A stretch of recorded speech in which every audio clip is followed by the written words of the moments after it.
Hello, hello, and welcome, welcome, everyone. I don't need my glasses right now, but I will be needing it very, very soon. I was actually asking, I should ask my guest, which is behind the scene here, does not wear glasses at his age. I'm very, very jealous.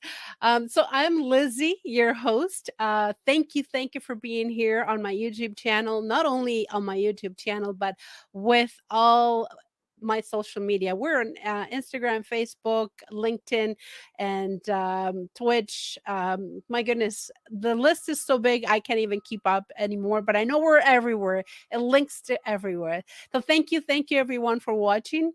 And I'm here another incredible, phenomenal day here in Toronto, Canada. It's actually nice and warm compared to the other days. I mean, we're supposed to be fall, getting a little cooler, but we're enjoying this beautiful fall weather. The colors are spectacular, and managed to take some time to go for hikes and run, and not only that, just walk and experience nature and even breathe. I mean, that's one of the things that all of us need to do a little bit more, especially nowadays. Breathe fresh air, and that's what I've been trying to do. So, welcome for to join us another episode here on the LizyT show. As you can see, today we have another incredible author. I had the honor and privilege to be able to talk to him. Some of you know that I am co-author or even helping out another podcast. So I am very honored that I was able to meet him virtually, not being able to see his face, but we're seeing it today. An incredible author. So let me give you a little bit of background for you to have an idea. So you're seeing here on the screen the book. We're going to be talking to Dr. Alvin Berger, and he is an incredible person, very, very funny. Dr. Berger is a retired dentist who has written one book previously called Adama, A Mind of Her Own. He began writing at the age of 81. So you probably wonder, well, how old is this fellow? Well, you'll find out after he wrote a beautiful note to his significant other, Vera Getz. She urged them to continue to write. Isn't that lovely, everyone? He lives in Boca Raton in Florida during the winter and Kirkland, Washington during the summer with his significant other, Vera, of course. He is a father of two children, Randi and Gary, and three beautiful grandchildren. He tells me a lot about it, especially on the other show we were talking about his grandson. He's an avid golfer who took this sport after late in life. He's a sculptor. Look at it. He's well-rounded, eh? Who has done work and bronze, also plaster. He is an active in professional as a member of American Dental Association, as well as the fellow Academy of General Dentistry in the International College of Dentistry. And he is a counselor of continuing education of the Connecticut State Dental Association and serves as a chairman now for 14 years. But we're going to talk about this book that you're seeing on the screen, and very interesting topic. Interesting topic. You'll find out. By the way, guys, if you are online right now, you can always chat with me on social.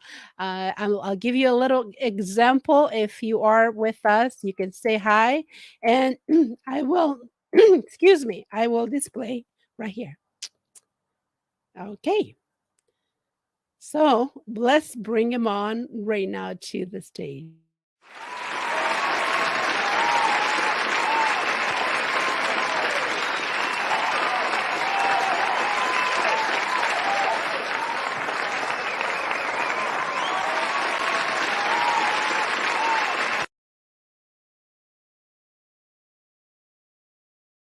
Hello, hello. Welcome, everyone, and welcome, Alvin. Dr. Berger, I can't hear you. Okay, give me one more second.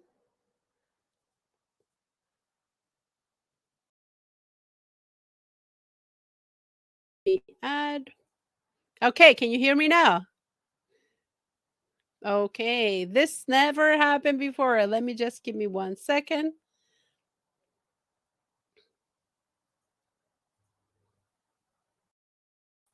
Okay.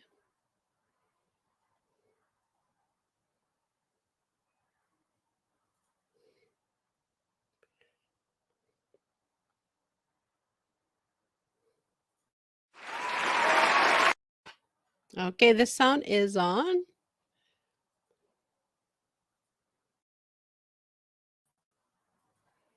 Hello. Now? That is very, very strange. That is very strange.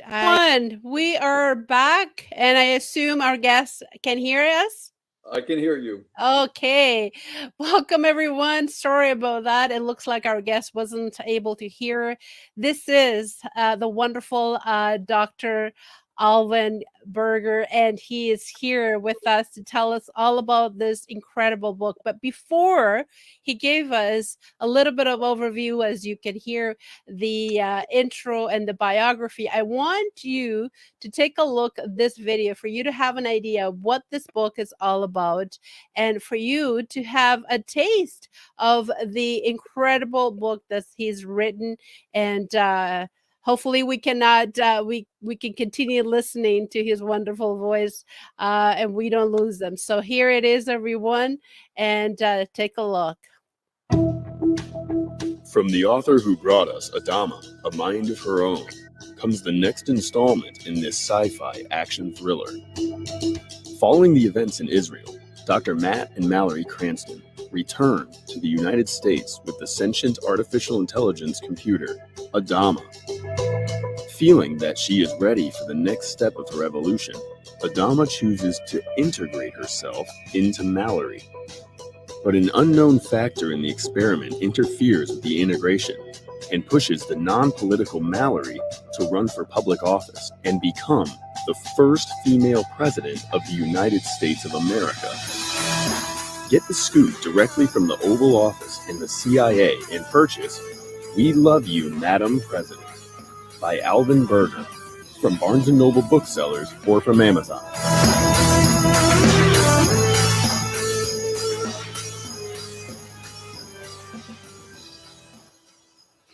Well, everyone, that gave you a little bit of an idea what the book is all about. So, Dr. Alvin, welcome to the LizyT show here in virtually Toronto, Canada, all the way from Florida. How are you doing this afternoon? I'm wonderful. It's nice and warm here, 82 degrees, and not that humid. Not that humid. I know, Florida. So jealous, so jealous. So for the viewers that are in my circle, obviously they don't know you. They're wondering, well, you wrote this book about, you started writing at the age of 81. Before you being this incredible dentist, you retire now. The idea of you writing, was it just because of your significant other, in being inspired about what you wrote to her, or you always had that little feeling, I can give something to the world. I can do more than just being a great dentist. I can write, and obviously having the inspiration of your wife help. What writing means to you, and why did you start it? Well, actually, it's pretty simple. I wrote Vera a lovely note for one of our occasions, and she said to me, it was so beautiful, she thought I should write a book. And I kept on saying, I don't write. I didn't read that much novels. I did mostly my reading of technical journals, and I read one word at a time. It was a difficult thing for me to do, to begin to write a book, and I really didn't know what to write about. And one day I saw an article about DNA computers, and I thought, well, maybe that's something I could do. And I sat down in front of a computer screen, had no idea where I was going to go. I tried to do an outline, that didn't work. So I began one page at a time, and it took me about 400 hours to write this book over a period of 2 years. So I began writing. Actually, I was a little older than 80, because this is my second book, and I have something exciting to tell you later on. Would be a surprise. And my first book, Adama, A Mind of Her Own, I wrote. That was the first one, and then I was so excited. The same computer, I began and I wrote my second book, We Love You, Madam President. And now I'm in the process of writing my third book. Wow.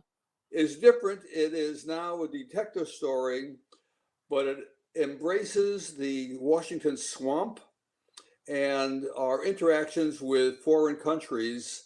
So I'm probably a third way through, but it's very difficult it takes me probably an hour and a half to write each page.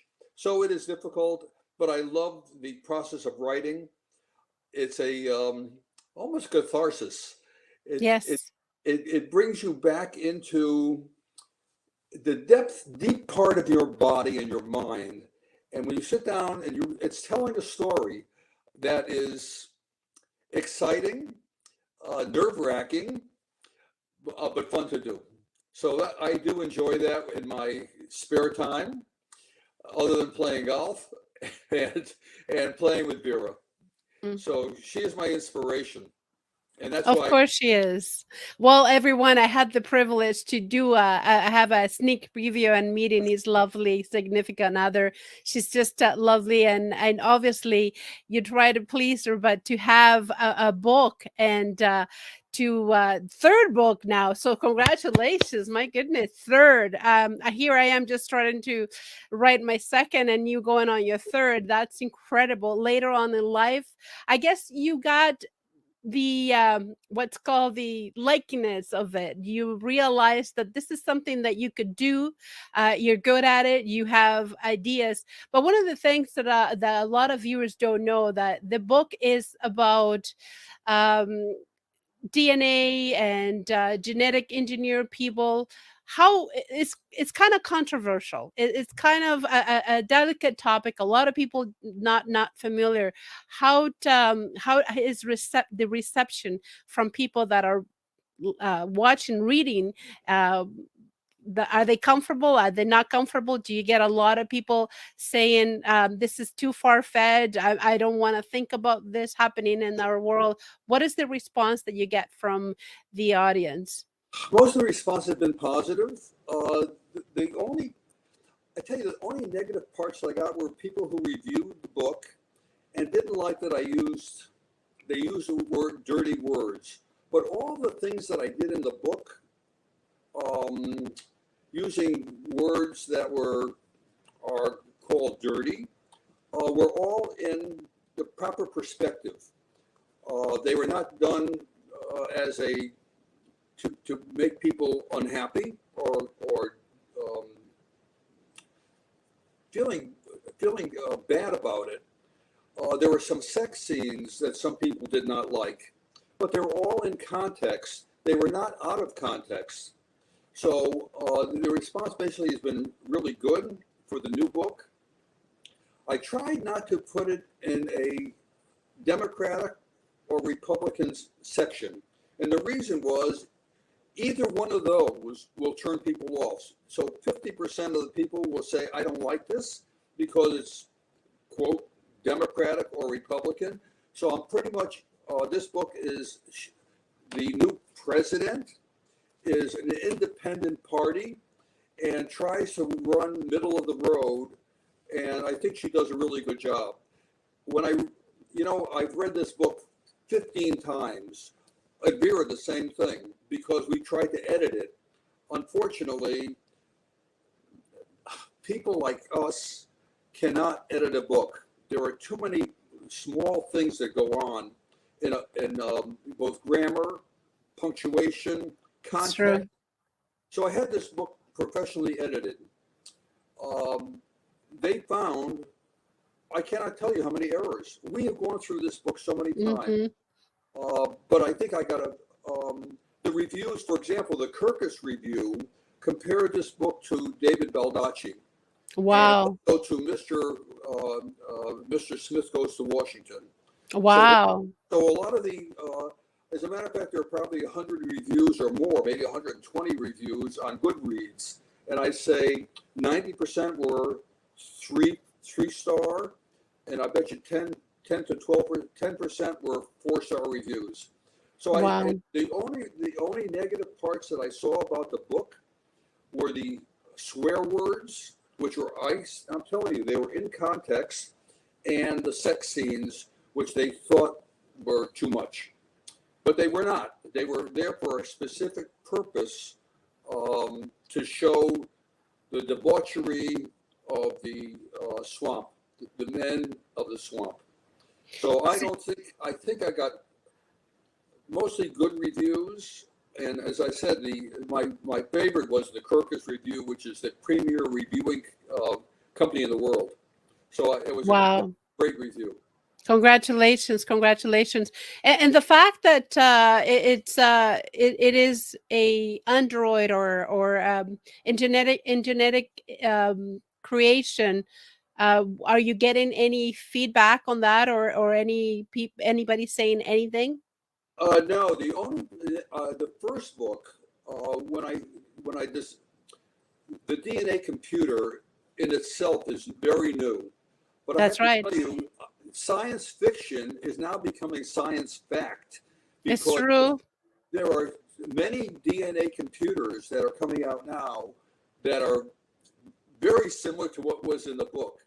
And the only part of the first book that was related to the DNA was that I had to go through a mental gymnastics, and it was political and religious, because one of the people said, in this DNA computer, which is basically we are DNA, to put a fetal brain tissue into this computer, and we had to go through the logistics of religion and ethics, and we finally actually did it. So, but I tell you, every time I turn on the news, I hear my book being promoted. Becoming a reality. Yes. And I don't know how I feel, and I don't know how you feel, the audience that is watching this right now or listening, if you're on the YouTube on the go, but it is it feels kind of like too much too soon. And I know this is coming. It's not something that we can escape. It's not something that is far-fetched. It is here, and it's been utilized. I personally just don't feel as comfortable right now.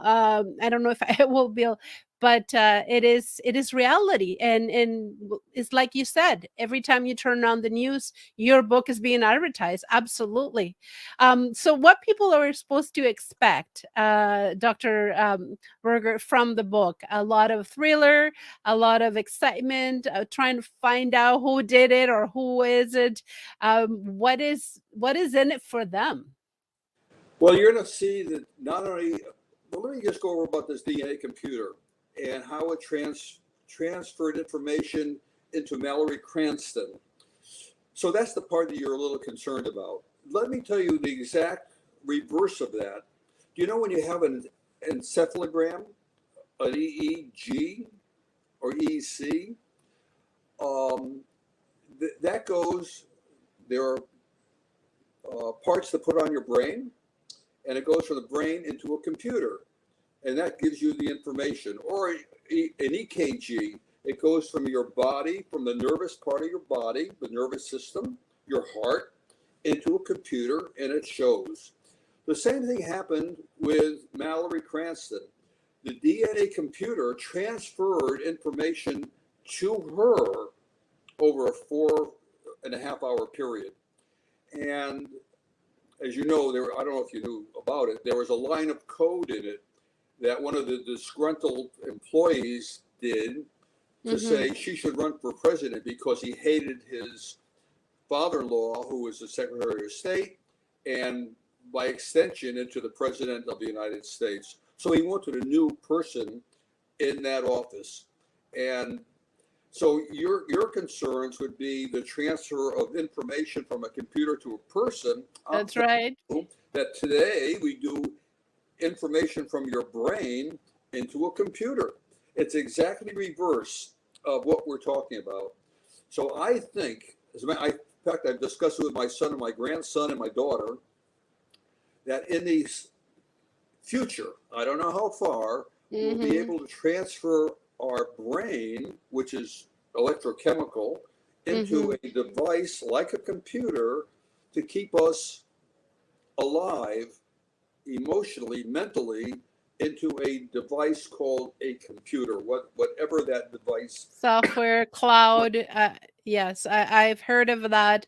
One of the news that I heard was to help somebody with multiple sclerosis or some sort of issues that they're not able to control their limbs. Through this computer software, the cloud is able to command the electrical pulses that are not allowed for the person to walk or even eat properly. So that, in a sense, I'm sort of okay with that. But just having all my personal thoughts being read by AI, I don't know. I don't know. I had that same issue, and that's called science fiction right now.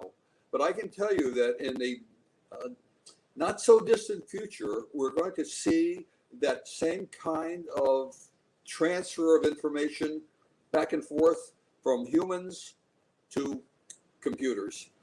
So, the animal kingdom has some very interesting things. For example, elephants transmit their information by sound. Whales over hundreds of miles transfer their information. How do they do that? We don't know. But one of the great things about science fiction is that you can basically write whatever you want. And I tried really hard in this book to make it appear to be a natural, normal function of this type of computer. I think I've accomplished it. I think you have. When I read this book, and I come to the parts near the end where she is discussing her thoughts about the government and how the people should be involved, I actually got goosebumps reading my own book. So it's to me, it's a thrilling thing to see a woman rise from, like the phoenix, from the depths to the pinnacle of power, breaking through the glass ceiling. So to me, it's an exciting book. I actually loved writing this book.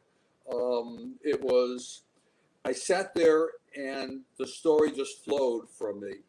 As I said, it took me 400 plus hours to write this. I can imagine.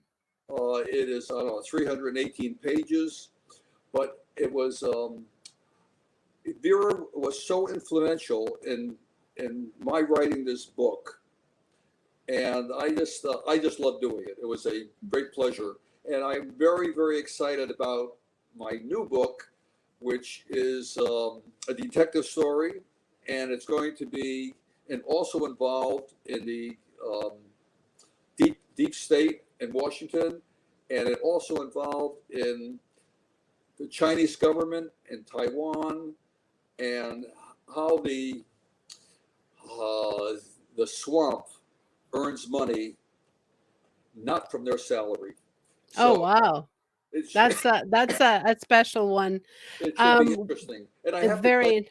So now, may I spring my surprise on you now? Well, I think I have an idea what it is, but let me see if I'm guessing correctly.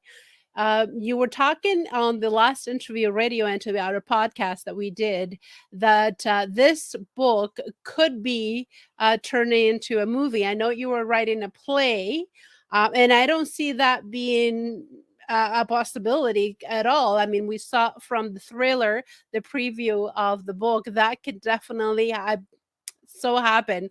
So is that one of the great news? Do we have the movie yet? That's really close. However, so here is what happened. when I'm working with the Goldman Agency out of New York City. Mm-hmm.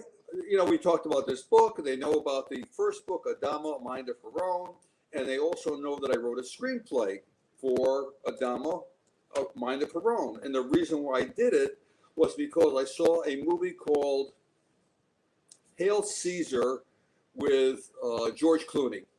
And I said to Vera, that's the worst movie I ever saw. I said, I could write a better one. She said, why don't you do that? I said, oh my gosh, she's doing it again to me.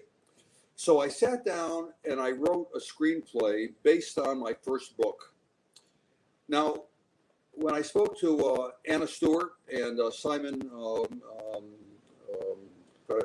Williams at the Goldman Agency, they said, let's talk about your first screenplay. I said, what are you going to do with that? He said, let's have somebody read it. So I sent it out to them. They had one of their professionals read the screenplay. He said, that's really good, but it's missing a lot of parts that would be great for Hollywood. So I said, okay, let's bite the bullet. Let's redo the screenplay. And that's what we're doing. We're doing the original screenplay, changing some of it, and we're going to now push that one to Hollywood.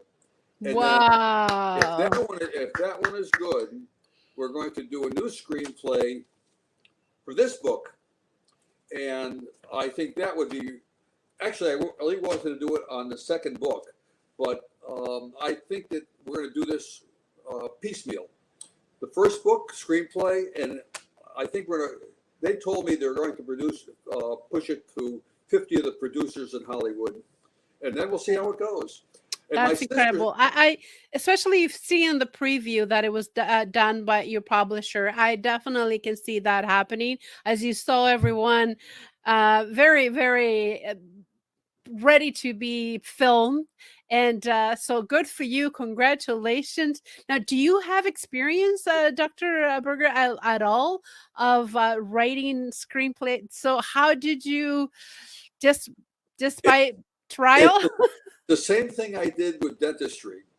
I didn't know how to do a procedure. I would read the book and then do the procedure. Oh, wow. I do that. I've flown, I used to fly radio control model airplanes, and I built my own and also built some very unusual airplanes, an ornithopter, which is like a bird flying. And that was probably the hit of our flying club group. So we did that one. And all the things I've ever done throughout my whole life have been seeing problems and finding solutions. So even in dentistry, I developed many products, and I should have patented them, but I didn't. I was just going to say, I hope you patented them. No, I didn't, and I should have. However, because every time I did something, a year later or 2 years later, somebody would find it, develop it. So I don't feel bad. I had a wonderful practice. I sold my practice in 2000. So it's 22 years I've been retired, almost 23. I love the guy who bought my practice. I love doing things that are unusual. Mm-hmm. I can tell. I love sculpting. Excuse me. I found, I began, one of my patients was a sculptress, and she said, please join my class, which I did. So I've done things in bonded bronze, leucite, plaster, and I just love doing those things. And I just started painting. So I saw somebody on YouTube, and I've done, I don't know, maybe 15 abstracts and some real ones, pretty good. So hearing you elaborate about your incredible life and writing screenplays and being this sculptor and this artist, I mean, you are in your 80s. I'm not going to figure it out how old you are because you're fooling me. So what is the secret? What is the secret to your youth? Well, first of all, I'll be 90 next month. I figure I have 10 more years. I have things to do. When I lease a car, I do it for 3 years, so I got to finish up the lease, right? So what is the secret of life? And I've written about that to my grandchildren and my children, all of my thoughts about that. The first thing is to have a positive attitude. The second thing is you must exercise. You do also. I know you're a runner, and I was a runner for many years until I think I stopped running when I was probably 75. Have a proper diet, and I'll get to that, some of that later on. But exercise and having a great significant other is probably the most important thing because it gives you joy throughout the day. So my thought is be happy.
Yes.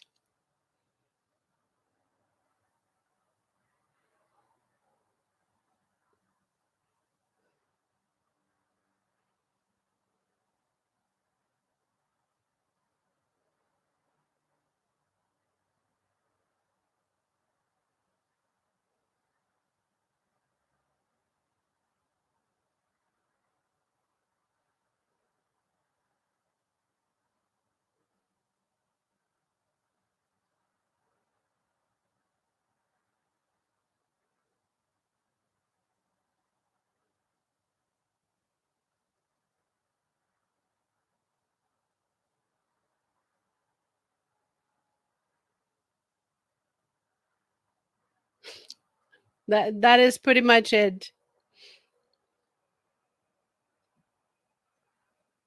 Can you hear me?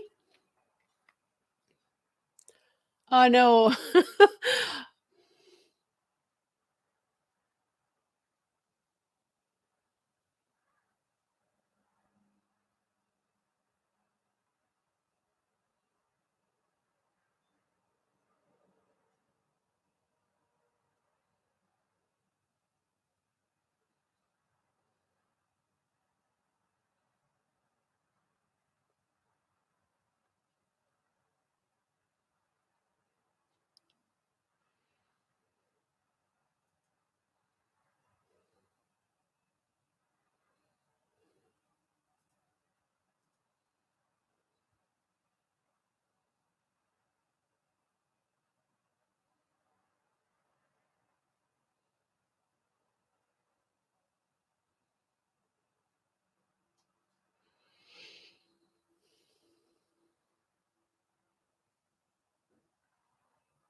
Um, I just enjoy life.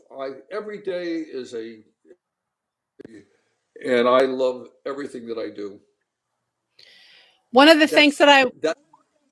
One of the things that I want to mention is that there's three things that I love is definitely is the positive attitude, and it takes us a lot to take. It takes me a lot to bring me down, but one of the things that I try is to be able to have that positive attitude no matter what.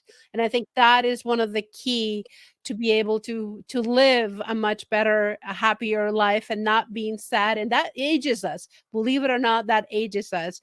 The exercise, I agree with you 1,000,000%. Absolutely. It's very, very important. As long as we're able to walk, even a walk, it makes your blood, it helps your blood circulation, it helps your mind, it helps you breathe, and it helps your lung, it helps everything. And you add it to, you get endorphin better than any drugs in the world. And the diet, I know it's going to be winter and I'm going to have to fight towards having a much better diet, and like everybody obviously, and have a beautiful a person that you love and that loves you back. So those things are very incredible, and I really appreciate Dr. Berger you giving us all those tips, because there's a lot of people listening or watching us and wondering, I want to be able to learn from him. What are the secrets? I want to be able to write this incredible book. I want to be able to get myself known as a musician, as an artist, as a entrepreneur, as a coach. And so those attitudes are very, very important. So for the book, where can people get your book again? Well, Barnes and Noble, and obviously on Amazon. But if you look online, there are so many. I can't believe it. If you Google this book or me, you're going to find hundreds of places throughout the world where you can buy this book. So I don't even understand how it happens that there are so many AI. places. I mean, you know yourself, Liz, that if you Google you're going to find you're all over the world. It's Yes, a yes. Well, once you are on social media, and hopefully here with the LizyT show, we'll be able to help you to promote this book and your next book even farther. So now it will be in our system. Whenever you search Lizzy and Alvin, will be together, and they will be on the net forever. So that's one of the greatest way of you getting your book is by going to Amazon and Barnes and Noble. Are you working on getting on social media right now, Facebook or Instagram well, or? my grandson, who is now a first year medical student, interviewed me, and it's on Facebook and YouTube.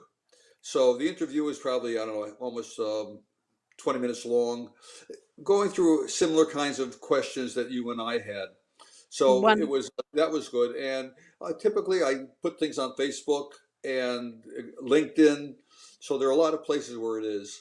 And beautiful.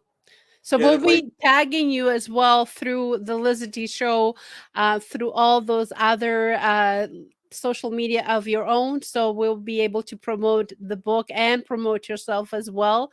So there is so many things going on with you. I really admire you, and you are an inspiration for all of us, because there is somebody out there that looks up to you, not only as an ex retired dentist, but not as an artist, a painter, a sculptor, golfer, but as a writer. They want to be able to have ideas. They want to be able to get that book that is in their heart and their mind forever, and they can't. What would you say to that someone that is listening or watching us on the other side of the world, Australia? We have a lot of Australia listeners and watchers.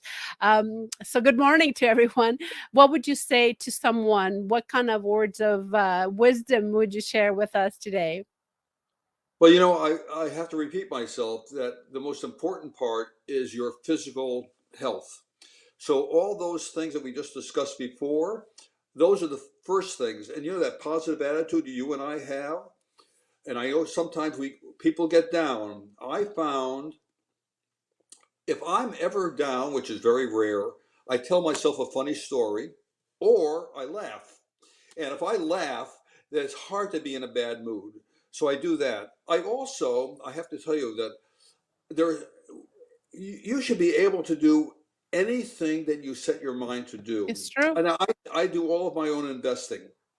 And I've written 2 articles about how I invest and the reasons that I'm successful. So everybody has different opinions.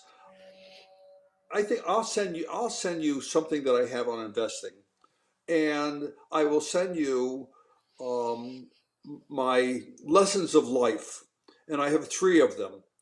So my lessons of life are: love your family, love yourself, Mm-hmm. be good to yourself, be good to the people around you, make friends, don't be nasty to people, Mm-hmm. because it comes back in kind. You know, Newton's 3rd law, where there's an action, there's a reaction.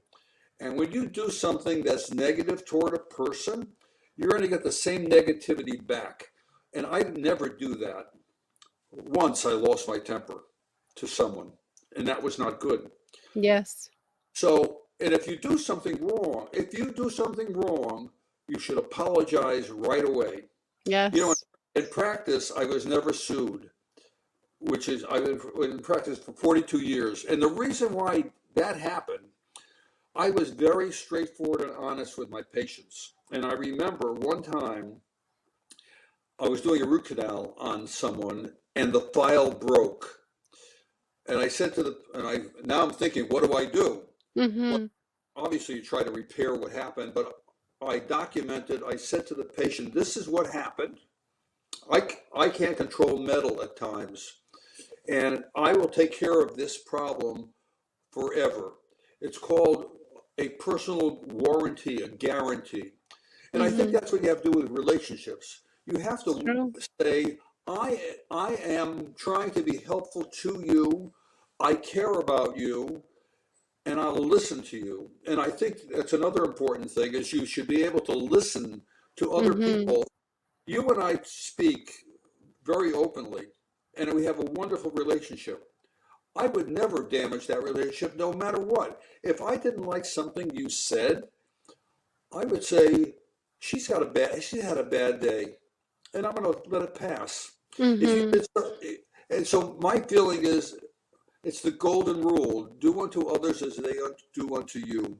And if they do bad to you, I have to sometimes forgive them because they don't know what they did wrong. And it happens You brought something up really important. I remember about 4 years ago taking a workshop on forgiveness, and my goodness, it was one of the worst, the hardest, but the most rewarding at the same time thing to do, because I had to connect with people from 10, 20 years ago and ask them forgiveness, and it was so liberating. It was hard.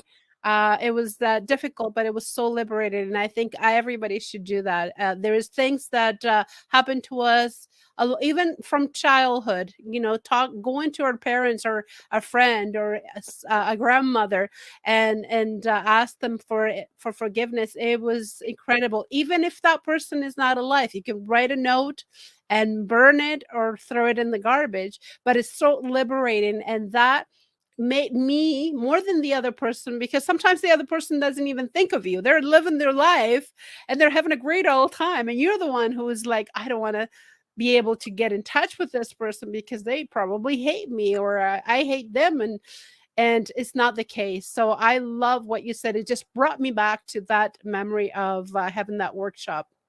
I am very understanding of the psychology of the other person. You know, in practice, one of my major goals was to convert bad patients to good patients. Okay. I remember distinctly, I had I think a 15-year-old girl who was petrified. It took me 2 visits just to be able to examine her. And I was kind, helpful, understanding. And what happened to this young lady, by the time she was maybe 18, a few years later, she was the best patient I could have imagined. Oh, It was, I have to tell you, I get goosebumps now thinking about this young lady who turned into the most wonderful patient. We got along so well. We discussed what happened to her, and it was exhilarating for me. And oh. that was my goal in practice, is to convert patients from bad ones to good ones. As a matter of fact, still in my practice, I have the first patients. She was 3 years old when she first came into my practice, and she's still there. All That these is years incredible. later. Yeah, it is. That It is was, incredible. so I have enjoyed, I cannot tell you how much I've enjoyed this life. And I am so grateful for the 3 years that I now am. I'm 3 years old. And I feel so blessed that for whatever reason, those circumstances from the 12th hole on that golf course to being maybe, I think I was in the hospital from the time of the heart attack until being in the hospital was probably 30 to 35 minutes. And if I were not close, as a matter of fact, I just wrote an article called 5 Everlasting Minutes about whether it's 5 minutes from here to death, either one. Wow. So it's an incredible story. If you'd Yes. like, happy to send you my 3 lessons of life and my 5 Everlasting Minutes and my investing. Oh my goodness, that'd be such an honor. Dr. Berger, we can go on and on. This is incredible. You are such an inspiration to all of us.